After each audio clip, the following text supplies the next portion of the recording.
저의 아주 소중한 사람의 아픔을 옆에서 지켜보며 같이 울 수밖에 없었던 기구한 사연이라고 할 수 있는데요. 큰 아픔을 겪은 저의 소중한 사람의 정체는 다름 아닌 제 딸입니다. 인생에서 결코 겪어서는 안 될 아픔을 겪은 우리 딸을 보며 저는 매일 밤 눈물이 날 만큼 참 힘든 시간을 보내고 있는데요. 너무나 큰 사건이라 어디 가서 말도 못하고 제 속에 있는 한을 이렇게라도 풀고 싶어서 사연을 보내게 됐습니다. 그럼 부디 저의 사연을 들어주시고 함께 공감하고 위로해 주시기를 바랄게요. 저는 남편과 연애 결혼을 하고 세 자녀를 낳으며 나름 행복한 가정을 꾸렸습니다. 여느 가정집이 그렇듯 저와 남편도 적당히 싸우고 적당히 투닥거리며 나름 알콩달콩 잘 지내고 있었어요. 자식은 첫째 아들에 둘째, 셋째를 딸로 낳았는데 어떻게 된 게 하나같이 다 셋이 성격이 달라서 키우는 내내 적응이 안 되어 혼났던 기억이 있네요. 우리 첫째부터 이야기를 하자면 첫째는 좀 불같은 성격이 있었어요. 게다가 사춘기 때는 방황을 좀 심하게 해서 허구한 날 사고를 쳐대는 바람에 그 애가 친 사고를 수습하느라 들인 돈만 해도 몇 천만 원은 될 겁니다. 남편이 회초리로 때려도 보고 제가 울면서 사정을 해봐도 도무지 좋아질 기미가 없더라고요. 그러다 20살 이후에 군대 갔다 오면서 조금 철이 들었는지 그때는 대학교도 열심히 다니고 졸업 이후에는 좋은 곳은 아니더라도 그래도 직장에 취직하며 정신 차리고 잘 지내고 있어요. 반면에 우리 막내딸은 소심하고 답답하기 그지없는 성격이었습니다. 어릴 때부터 애가 말이 없고 물러터져서 지 오빠가 놀려도 아무 말도 못하는 바보였어요. 또 워낙에 말이 없어서 저나 남편도 키우면서 제일 어려워했던 애도 바로 막내였죠. 하지만 둘째는 이 셋 중에서 제일 살갑고 제일 성격이 좋았습니다. 우리 부부에게는 거의 친구이자 벗이 되어주는 아이였고 그 센 지 오빠한테도 안 지고 늘 억센 오빠에게서 동생을 지켜주는 아이였죠. 그래서 우리 부부도 많이 의지를 했던 아이였어요.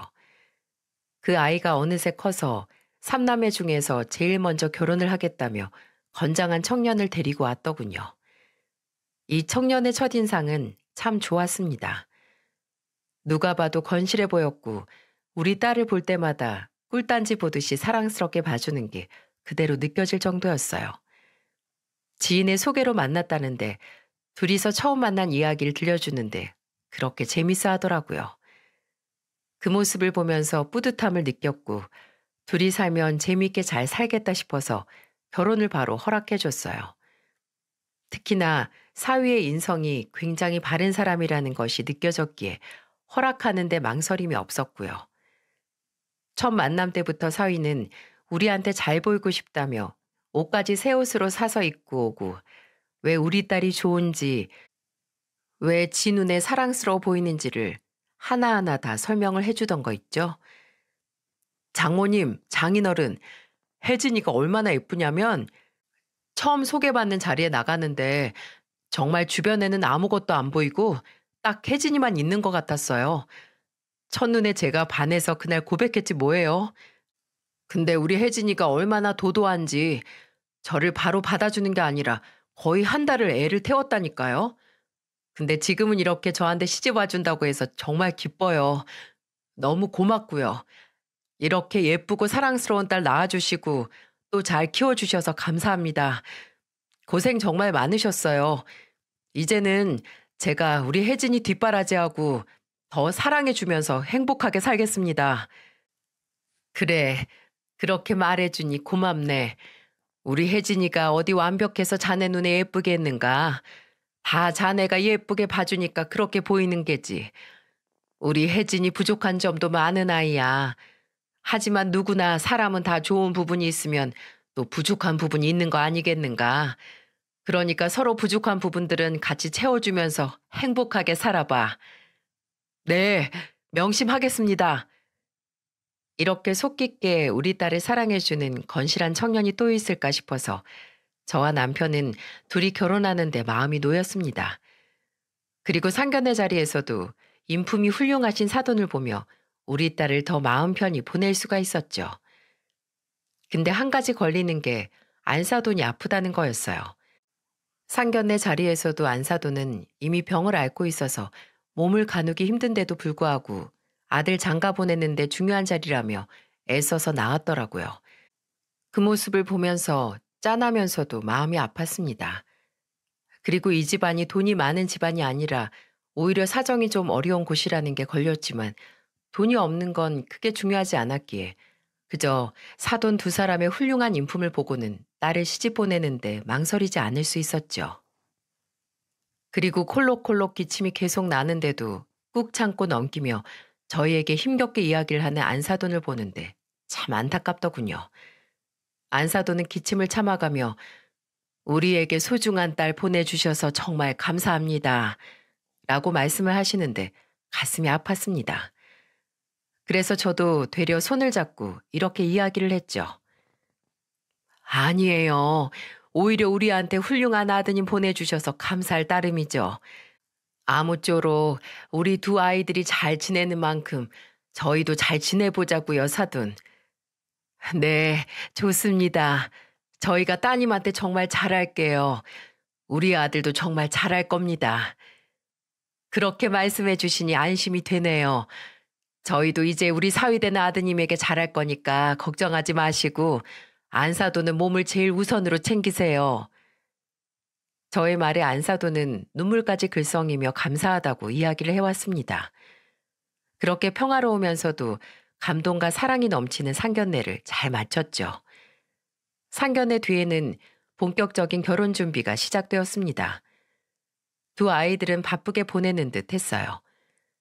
사돈 내서 결혼 자금으로 보내주는 돈이 거의 없었기 때문에 이 두 아이들이 그동안 일하면서 모은 돈으로 어떻게든 알뜰하게 결혼 준비를 해보겠다며 열심히 뛰어다니는 모습을 보면서 안쓰러우면서도 대견하더군요. 그때 남편과 이야기를 해서 신혼집이라도 편하게 얻으라고 2억 원을 보태주었어요. 물론 그 돈도 적은 돈은 아니었지만 그래도 수도권에 집 하나 구하려면 2억 원은 결코 많은 금액이 아니었기에 더 해주지 못한 것에 대해 좀 미안한 마음이 들었어요. 하지만 그때 우리 사위의 모습을 보면서 또 한 번 감동을 했었네요.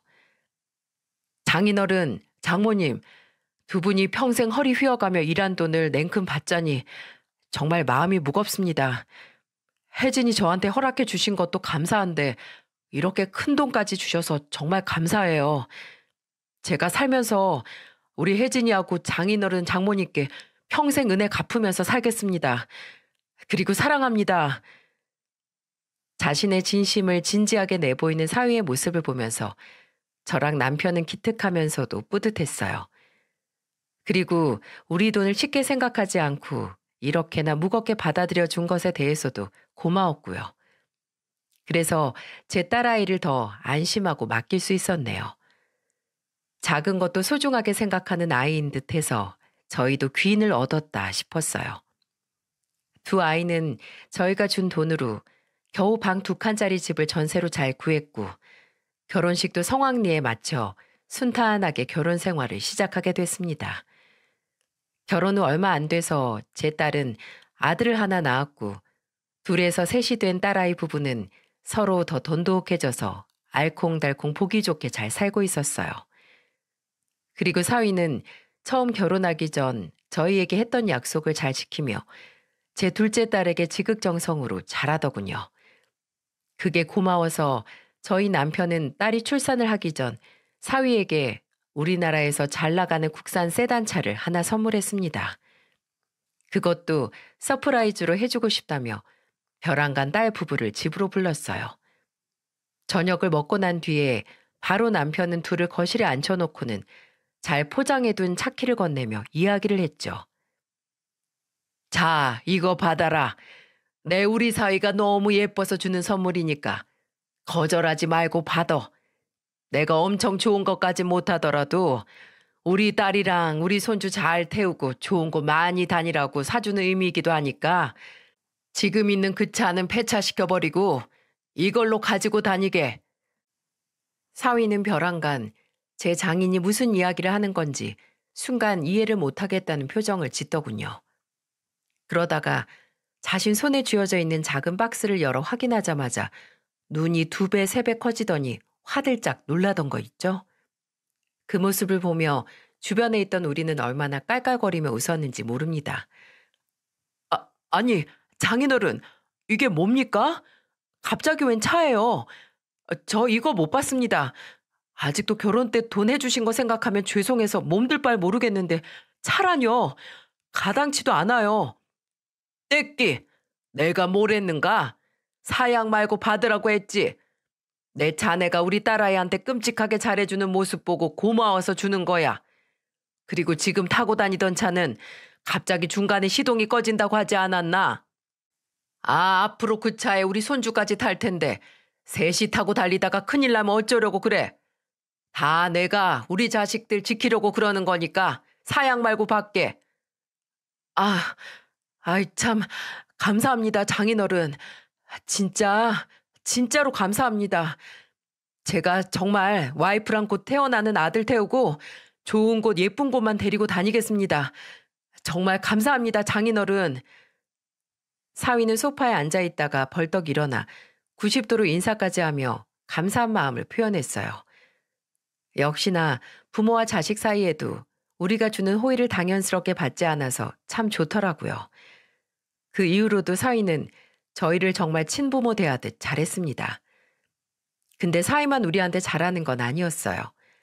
제 둘째 딸도 몸이 아픈 안사돈에게 정말 지극정성으로 잘했죠. 시간 날 때마다 안사돈에게 가서 말동무도 해주고 끼니도 챙기면서 친딸 마냥 잘하며 지내곤 했었어요. 그러니 저희 안가에서는 이 아이들이 예쁠 수밖에 없었던 거예요. 그렇게 서로에게 힘이 되어주며 잘 지내고 있던 와중에 딸이 와서 제게 슬픈 말투로 이야기를 하더군요.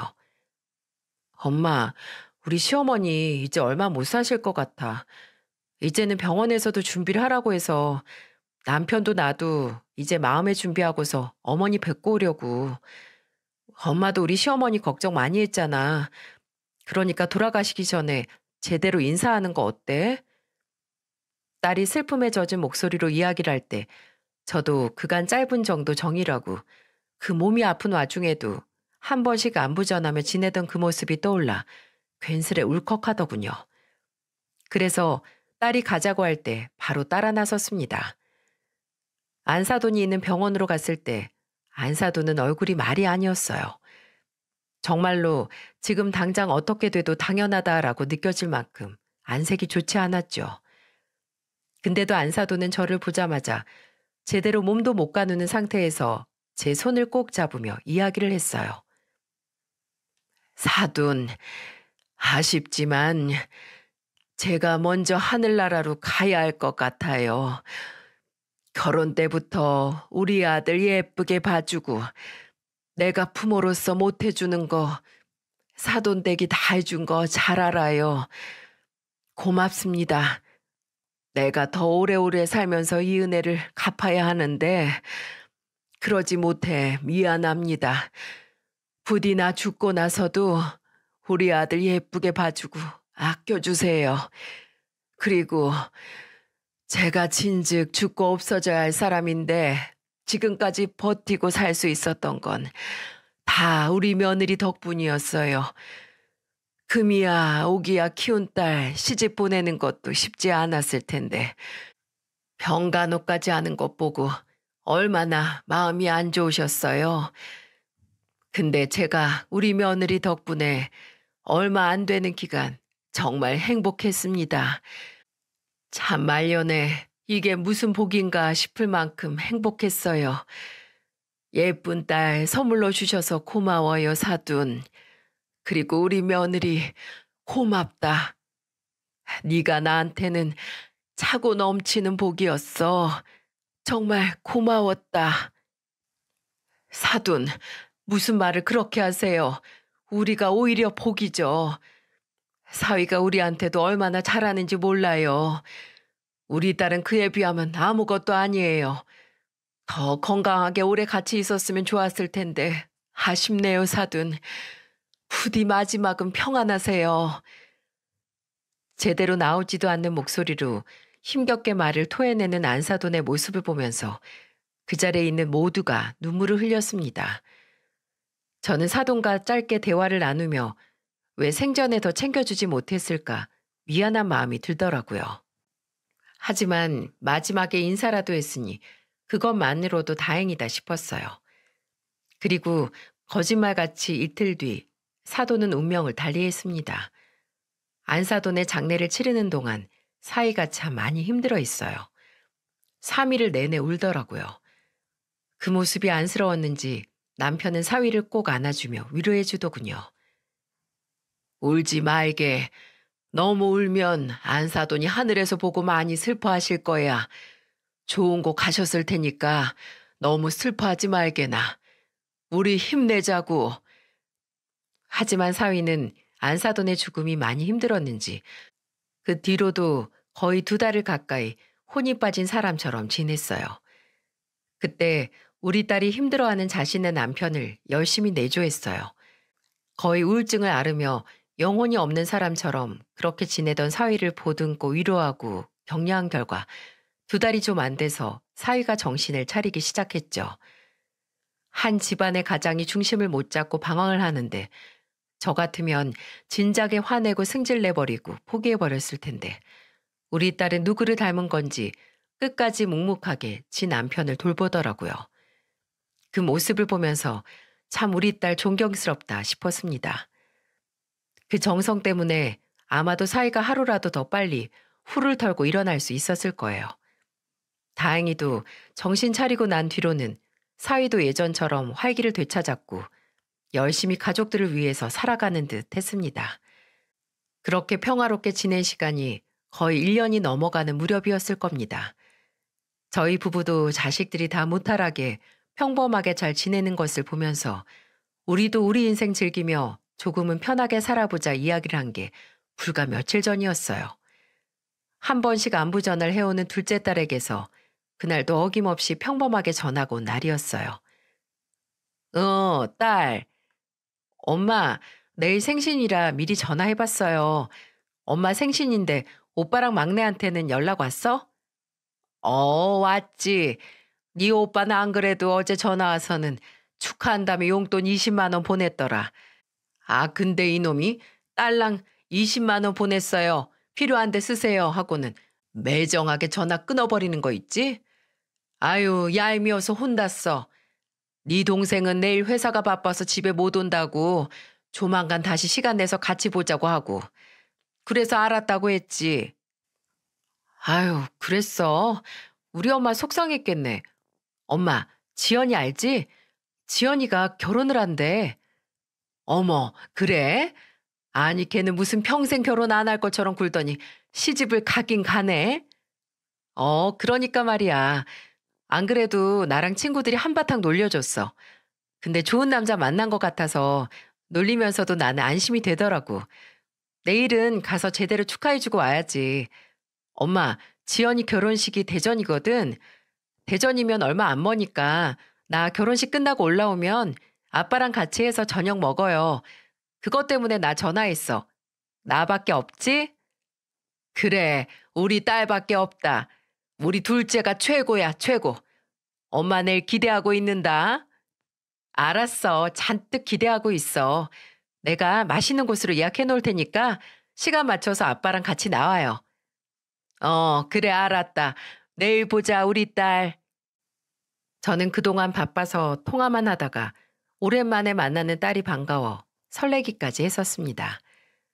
그 뒤로 닥치게 될 끔찍한 일은 전혀 생각지도 못한 채 그렇게 설레는 마음으로 그 밤을 보냈죠. 다음 날이 되고 딸과의 약속 시간에 맞춰 미리 예약된 식당으로 가는데 그날따라 좀 이상한 부분이 있었어요. 바로 점심쯤 딸에게서 약속 장소와 시간을 알리는 문자가 온 뒤로는 계속해서 연락이 안 된다는 거였죠. 그래도 멀리 대전까지 갔는데 오는 길이 피곤하진 않은지 친구 결혼식은 잘했는지 궁금한 마음에 전화를 몇 번 했었는데 아예 받지를 않았어요. 여보, 왜 이렇게 혜진이가 연락이 안 되지? 애가 점심 때 문자 보낸 이후로는 통 전화도 안 되고 문자도 안 읽어. 사위하고도 연락이 안 된대. 무슨 일 난 거 아니겠지? 에휴, 일은 무슨 일. 바쁘거나 휴대폰이 방전돼서 그런 거겠지. 시간 맞춰 온다고 했으니까 일단 가자고. 가면 도착을 해 있거나 아님 시간 맞춰 오거나 하겠지. 남편은 아무 일 아닐 거라며 이야기를 했고 저희 둘은 식당으로 출발을 했어요. 도착한 식당에는 저희 부부가 먼저 도착을 했고 남편은 이때도 차가 막혀서 좀 늦을 수도 있는 걸 테니 기다려보자고 했어요. 하지만 1시간이 지나도 아무런 연락도 딸의 모습도 볼 수가 없었습니다. 이제는 남편까지 걱정을 하며 무슨 일이 난 건 아닐까 마음 졸이고 있던 찰나에 한 통의 전화를 받게 되었어요. 그리고 그 전화를 받은 저는 억장이 무너지며 세상이 다 사라지는 듯한 고통을 느낄 수밖에 없었죠. 저에게 전화를 건 사람은 다름 아닌 사위였고 저는 사위의 이름이 뜨자마자 이상한 기분을 느끼며 얼른 전화를 받았습니다. 그리고 그 목소리에 이미 저는 이성을 잃을 뻔했어요. 장모님, 큰일 났습니다. 혜진이가 대전에서 올라오는 길에 고속도로에서 사고가 났대요. 저도 이제 병원에서 연락을 받았는데 지금 수술 중이래요. 방금 연락받고 저 병원으로 가고 있어요. 뭐? 사고가 났다고? 네. 생각보다 큰 사고였던 것 같아요. 병원 가자마자 바로 수술방으로 들어갔다고 연락이 왔어요. 어디 병원이야? 거기가 어디냐고. 저는 거의 정신줄을 놓으며 사위에게 병원을 물었고 남편과 함께 곧장 병원으로 달려갔습니다. 병원으로 가는 내내 정말 온갖 잡생각이 다 들었어요. 온몸은 덜덜 떨리기 시작했고요. 병원으로 도착하니 딸은 막 수술이 끝나고서 나온 듯 했습니다. 처참한 몰골의 딸을 보며 저는 울부짖었어요. 혜진아, 눈 좀 떠봐라. 눈 좀 떠봐. 아이고, 이게 무슨 일이야. 이게 대체 무슨 일이야. 여보, 혜진아, 제발 일어나줘. 제발 우리 좀 봐봐. 여보. 저와 사위는 병원 침대에 누워있는 딸을 보며 미친 듯이 울부짖었고 저희 남편도 눈물을 흘리며 한탄해하고 있었어요. 그때 의사 선생님이 오셔서는 2가지의 반전되는 소식을 저희에게 전해오더군요. 일단 수술은 잘 끝났습니다. 보시다시피 다행히도 생명에는 지장이 없어요. 하지만 한 가지 말씀드리자면 이 환자분은 깨어나시더라도 앞으로 정상적인 생활은 좀 어려울 것 같습니다. 척추를 다치면서 다리 기능에 이상이 생겼어요. 아마도 앞으로는 걷는 생활은 어려울 것 같습니다. 뭐라고요? 그럼 제 아내가 이제는 평생 못 걷는다 말씀이신 거예요? 전혀 걸을 수 있는 가능성이 없는 거냐고요? 물론 아예 가능성이 없는 건 아닙니다. 재활치료를 받으면 걸을 수 있는 분들이 있지만 이 환자의 경우에는 어려울 수도 있어요. 우선은 깨어나는 것 보고 상황을 좀 더 지켜봐야 할 것 같습니다. 우리 모두는 딸이 이제는 평생 걸을 수 없다는 이야기를 들으며 충격에서 벗어날 수가 없었어요. 이때는 울음도 나지 않더군요. 그냥 정신이 아예 혼미해져서는 저는 아예 기절을 하고 말았어요. 그 뒤로 어떻게 일어났는지 기억도 나지 않을 만큼 저는 꽤 오래 누워 있었고 제가 눈을 떴을 때도 딸아이는 아직 깨지 못한 상황이었죠.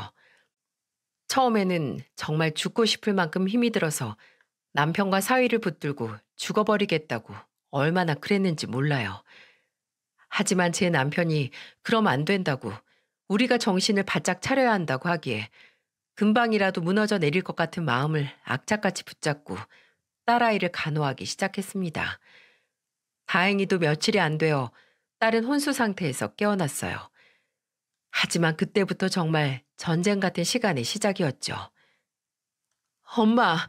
엄마 내 다리 왜 이래? 왜 내 다리 감각이 없어? 힘이 안 들어가. 다리가 안 움직인다고. 나 왜 이래? 나 왜 이러는 거야? 혜진아, 진정해. 어? 진정해. 너 다리 지금 아픈 거 맞는데 재활치료 받으면 된대. 내가 너 어떻게든 걷게 해줄 거니까. 그러니까 진정해. 무슨 수를 써서라도 내가 너 걷게 해줄 거니까 걱정하지 마. 알았지? 알았지, 내 딸. 하지만 이때 딸은 제 말이 귀에 들어오지 않는 듯 했어요.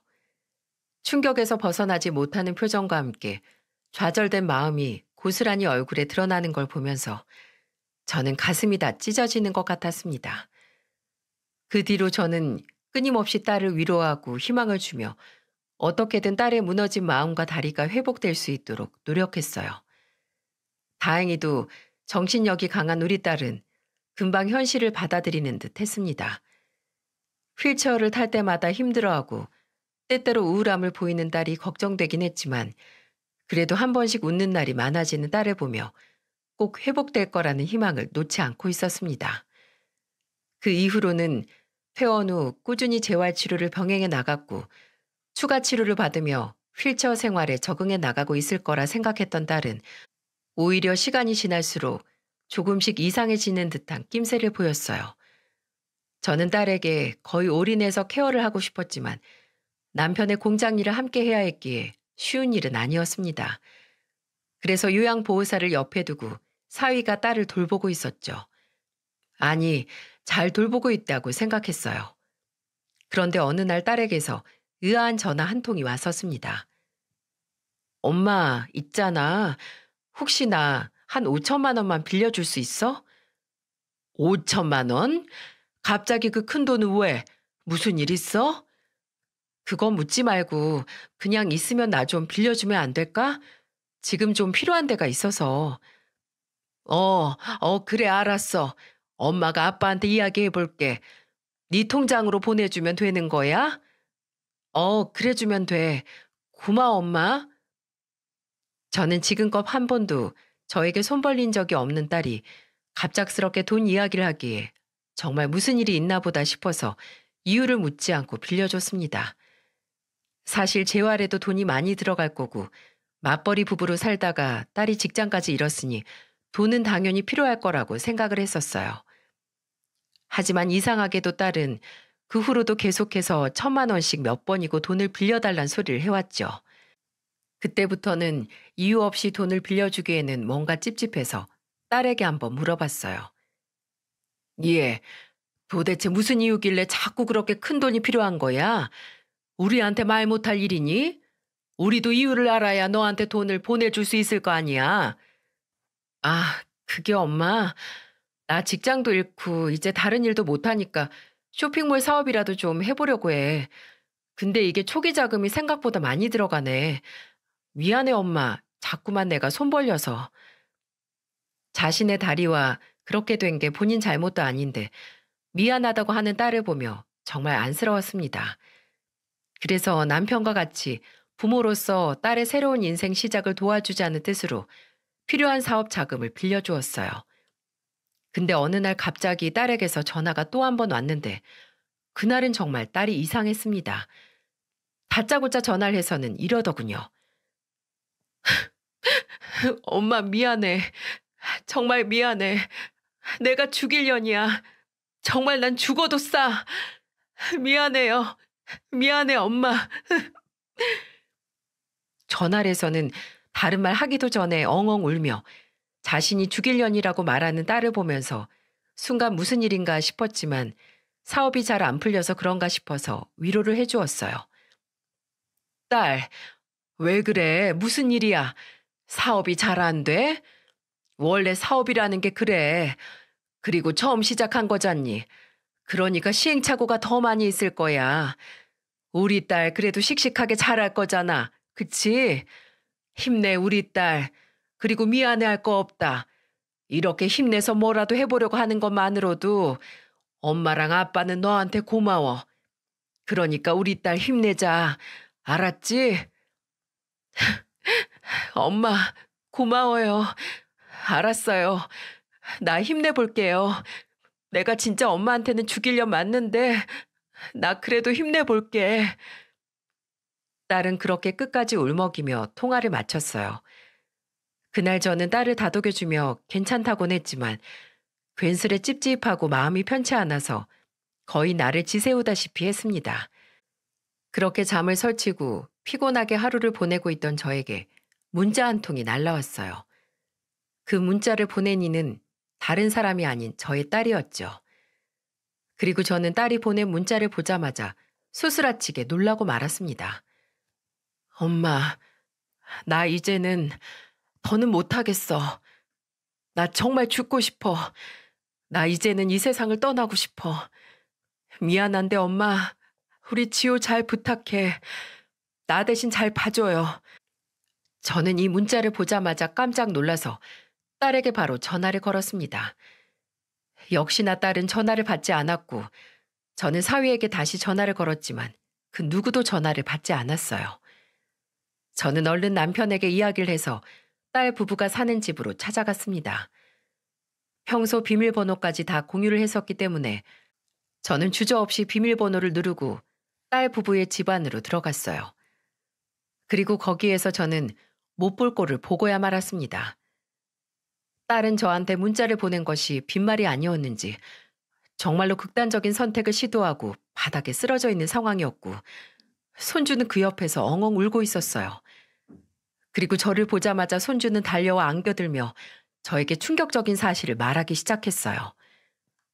할머니, 있잖아요. 아빠가 엄마를 때렸어요. 엄마를 때리고 나가버렸어요. 뭐? 아니 그게 무슨 소리야? 저는 믿기지 않는 손주의 말을 들으며 놀란 마음으로 딸을 쳐다봤고 정말로 딸은 심하게 맞았는데 얼굴에는 피멍이 다 들어있었어요. 이미 쓰러져 있던 딸을 보자마자 남편이 119에 신고를 했기에 저는 구급대원이 올 때까지 힘없이 바닥에 쓰러져 있는 딸을 힘겹게 끌어안고는 울고 있을 수밖에 없었어요. 얼마 뒤에 구급차가 왔고 다행히 금방 발견한 덕에 딸의 생명에는 지장이 없었습니다. 놀란 가슴을 쓸어내리며 그때부터는 정신을 바짝 차리고 손주에게 하나씩 물어보기 시작했죠. 지호야, 아까 네가 한 얘기 다시 좀 해봐. 아빠가 엄마를 때렸어? 그걸 지호 네가 다 본 거야? 아니 도대체 엄마 아빠한테 무슨 일이 있었던 거야? 아빠가 자꾸만 엄마 몸이 안 좋은데 집안일 안 한다고 화내고 돈 안 준다고 하면서 화내면서 엄마 때렸어요. 자꾸만 아빠가 엄마한테 욕했어요. 뭐? 이번이 처음이 아니고 지금까지 계속 그랬다는 거야? 네, 엄마 병원에서 집에 왔을 때부터 그랬어요. 우리 집에 와서 엄마 도와주는 아줌마도 아빠가 못 오게 했다고 엄마랑 싸우는 것도 들었어요.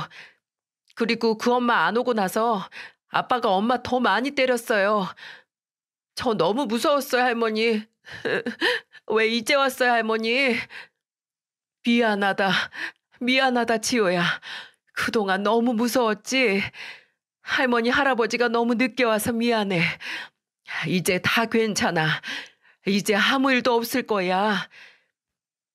저는 손주에게 믿지 못할 이야기를 들으며 그가 마음고생 몸고생했을 딸과 손주를 보며 정말 미안하고 안쓰러워 미치는 줄 알았습니다. 그리고 그 순간까지도 코빼기도 보이지 않는 사위에게 정말 분노가 치밀어 어떻게 할 수가 없었어요. 저는 이 모든 것을 딸에게 정확하게 듣고자 옆에서 간호를 하며 딸이 일어나길 기다렸고 잘 회복이 돼서 눈을 뜬 딸에게 곧장 물어봤죠. 지효한테 다 들었다. 도대체 이게 다 무슨 일이야? 그동안 왜 너 말을 안 했어? 도대체 네 남편이랑 무슨 일이 있었던 거니? 무슨 일이 있었길래 네가 이런 일까지 벌여? 엄마, 나 정말 죽고 싶었어. 엄마랑 아빠한테는 말도 못하고 나 진짜로 그동안 많이 힘들었어. 처음부터 그랬던 건 아니야. 애 아빠도 처음에는 나한테 잘했어. 근데 나 다리 이렇게 되고 혼자 일 다니면서 그 사람도 많이 힘들었나 봐. 갑자기 어느 날부턴가 인생은 한 방이라며 투자에 손을 대기 시작하더라고. 말렸는데도 소용없었어. 그때부터는 내가 말리니까 때리기 시작했고 엄마 아빠한테 돈 빌려오라면서 정말 날 개패듯이 패더라고. 나도 너무 무서워서 더는 맡기가 싫어서 엄마한테 그렇게 돈을 빌려달라고 했던 거예요. 미안해, 엄마. 내가 진짜 죽일 년이야. 그 돈이 다 어떻게 쓰이는지 알고 어떻게 없어지는지 다 알면서 내가 손 벌렸어. 미안해. 근데 마지막에는 그렇게 돈 빌리게 했으면서도 또 빌려오라고 하길래 내가 이제 못하겠다고 했더니 그때는 정말 내가 감당이 안 될 만큼 날 때리는 거 있지. 그래서 살고 싶지가 않았어. 이 지옥이 정말 언제까지 이어질까 싶어서 너무 두려워서 차라리 빨리 죽고 싶어서 그랬어요. 미안해, 엄마. 엄마 아빠가 힘들게 번 돈 다 날리고 이렇게 못난 모습 보여줘서. 네가 무슨 죄니? 네가 무슨 죄야? 그동안 얼마나 힘들어서 그래. 그동안 얼마나 힘들어, 니네 딸. 엄마가 미안해. 엄마가 공장 일을 못하더라도 너를 돌봤어야 했는데 다 이 엄마 탓이다. 다 엄마 잘못이야. 그놈은 당장 신고하자. 천벌받게 해줘야지, 그놈. 저는 딸의 이야기를 모두 다 들은 뒤에 바로 경찰서에 사위놈을 신고했어요. 딸은 경찰서에 가서 사위가 그간 했던 파렴치한 짓들을 모아놓은 증거들을 전부 다 제출을 하더군요. 알고 보니 딸은 마음이 완전히 무너지기 전까지 사위가 저지른 일들을 하나하나 다 녹음하고 기록하며 폭행당한 증거가 나와 있는 진단서까지 끊어놓았더라고요. 저도 그 기록들을 하나하나 봤었는데 정말 억장이 무너지는 듯 했습니다. 이 증거들을 모을 때 딸의 심정이 어땠을지 짐작조차 가지 않았어요. 딸은 이 수많은 증거들을 가지고도 신고하지 못했었던 것은 다리도 성치 않은 자신의 모습을 보며 차마 이 일들을 진행할 용기가 나지 않았다고 하더라고요.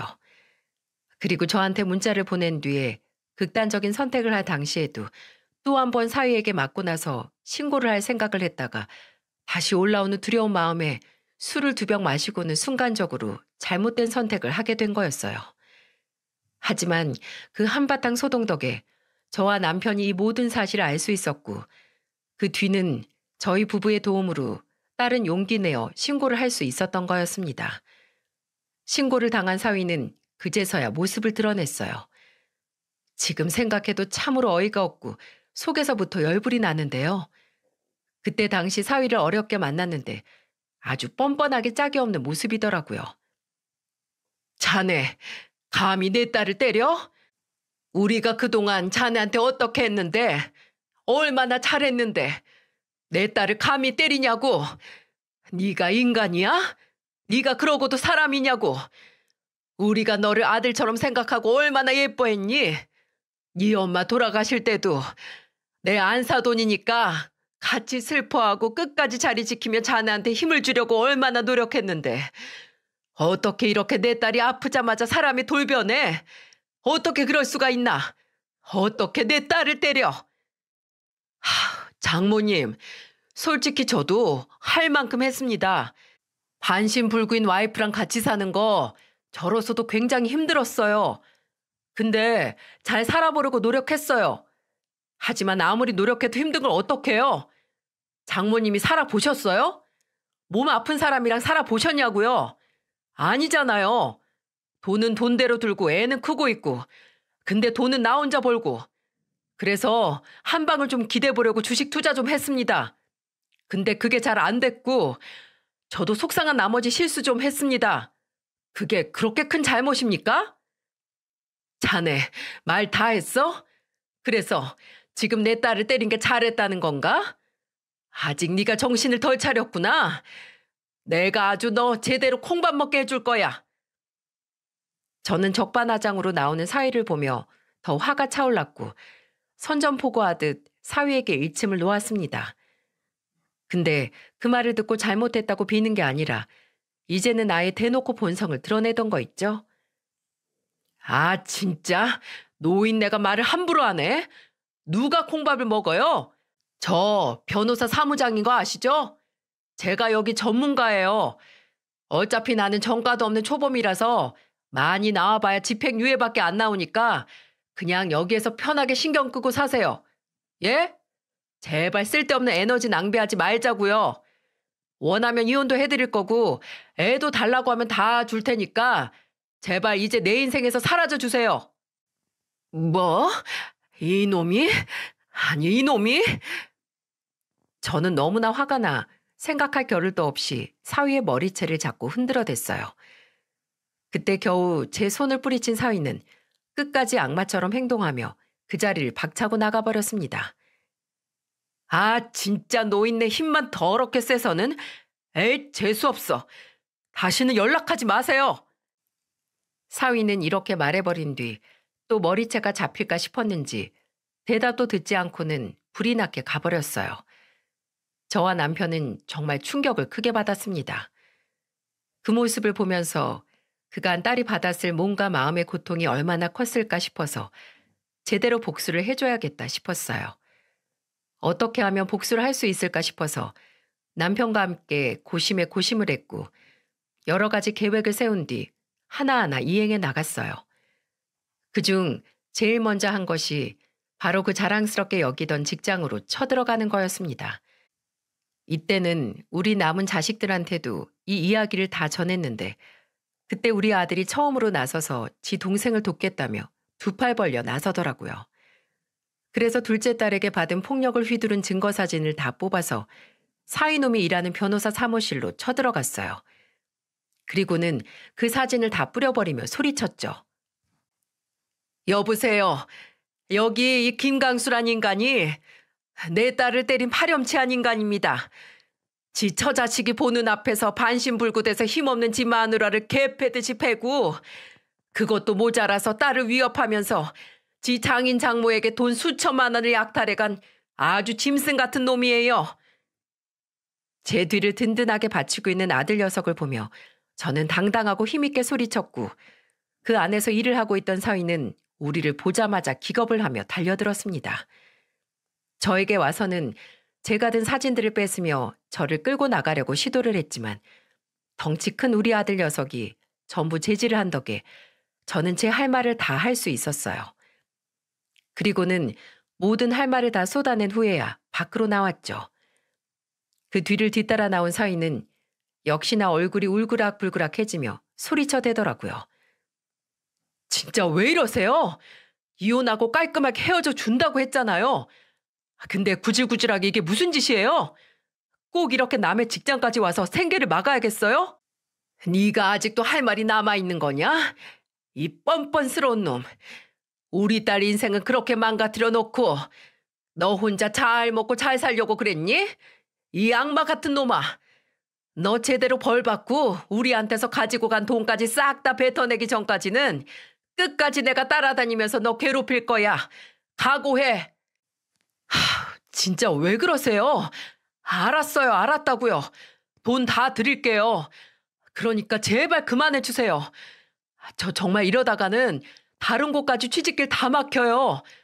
당장 돈 다 만들어서 보내드릴 테니까 제발 이제 그만 가주세요. 당장 보내. 지금 여기에서 당장 보내지 않으면 내 한 발자국도 안 움직일 거야. 저의 완고한 태도의 사위는 그제서야 제가 겁주려고 하는 짓이 아니라는 걸 깨달았는지 허겁지겁 무언가를 처리하는 듯 했어요. 그러더니 저한테서 가지고 간 돈을 다 만들어서 딱 보내던 거 있죠? 여기요. 7천만 원이에요. 주식 투자한 거 다른 데서 대출 받아서 투자금 모아놓은 거 다 뽑아서 만들어 드린 거예요. 제가 빌린 돈 다 드렸으니까 이제 제발 그만 가주세요. 제발요.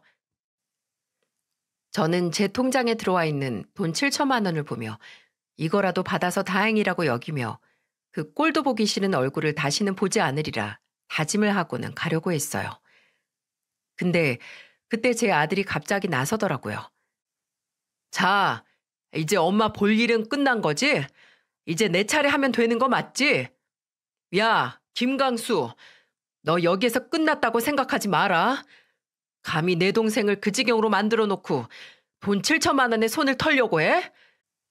야, 이 미친 삐리리야. 내가 이제는 너 용서 안 해. 이제는 내가 1인 시위할 거라고. 너 이 바닥에서 일 못할 거고 이 동네에서는 얼굴도 못 들고 다니게 될 테니까 지금을 실컷 누려라. 진짜 형님까지 왜 그러세요? 제가 다 잘못했어요. 이제 제발 그만해 주세요. 야, 뭘 그만해? 난 이제 시작이야. 엄마는 볼일 끝났으면 먼저 집으로 가세요. 난 여기에서 내 할 일을 좀 더 해야겠으니까. 아들의 완고한 태도를 보면서 사위는 완전히 망연자실하는 듯 했습니다. 그럴 수밖에 없는 것이 사위놈이 다니던 변호사 사무실은 13층, 14층 정도 되는 꽤 큰 곳이었고 거기를 왔다 갔다 하는 사람들도 많았기에 순식간에 사위 소식이 퍼져나가는 것도 시간 문제였거든요. 아들은 그걸 다 알고는 미리 준비를 해온 1인 시위 팻말을 들고는 사위놈이 일하는 변호사 사무실로 가서 그걸 들고 서 있었어요. 거기에서 이러지도 못하고 저러지도 못하는 사위놈은 제발 가달라며 아들에게 싹싹 빌어댔고 그 모습을 그 건물을 지나다니는 사람들이 계속해서 볼 수밖에 없었죠. 결국 그 사무실 대표가 나와서 사위놈을 내쫓아버렸고 그제서야 아들의 시위도 끝이 났습니다. 그때 우리 아들의 복수가 성공한 순간이었어요. 한순간에 사위의 인생은 나락으로 떨어질 수밖에 없었죠. 그간 본인이 모은 돈에 투자했던 금액까지 다 빼낸 전 재산을 저에게 보내고 쪽팔림 제대로 당하고서 직장에서 잘린 사위놈은 말 그대로 망한 인생이었어요. 그 뒤로는 바로 딸과 이혼을 진행시켰습니다.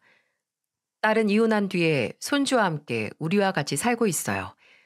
한동안 딸은 마음의 상처가 커서 웃지도 않고 우울하게 지냈었는데 손주가 초등학교에 입학한 이후부터는 조금씩 웃음기를 찾아서 생기를 되찾아가고 있습니다.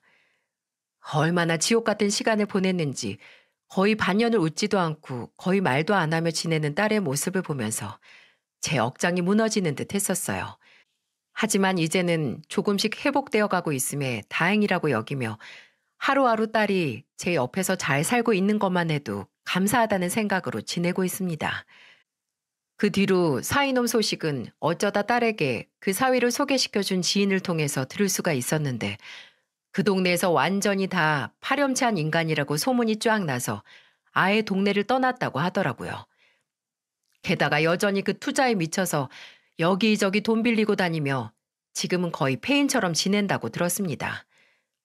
참 그 아들같이 예쁘다며 여기며 지냈던 사이가 한순간에 원수가 되어 인생의 나라까지 가게 되는 걸 보면서 인생은 살아도 살아도 알 수가 없다 싶네요. 사위가 우리 딸을 협박하며 이야기했던 인생은 한 방이다 라는 말이 이제는 본인한테 돌아가서 한 방에 망한 인생이 되어버린 걸 보면서 사람은 말한 대로 행동한 대로 거둔다는 말이 정말 거짓말이 아니구나 라는 걸 느끼게 되었어요. 그래서 나도 그가 나쁜 일을 저지르며 살진 않았지만 더 좋은 일하며 지내야겠다고 생각을 하고 있어요. 그리고 우리 딸도 조금만 더 마음이 회복이 되면 재활치료도 다시 시작해서 언젠가는 한 발 한 발 스스로 뗄 수 있을 정도가 될 때까지 제가 옆에서 지켜줄 생각이랍니다. 여러분도 부디 저와 우리 딸의 앞날을 응원해 주시기 바랍니다. 그리고 하루빨리 우리 딸의 상처가 다 회복이 되어서 건강한 마음으로 웃음을 되찾고 우리 손주 잘 키워낼 수 있도록 여러분이 함께 응원해 주시고 기도해 주세요. 긴 사연 들어주셔서 정말 감사합니다.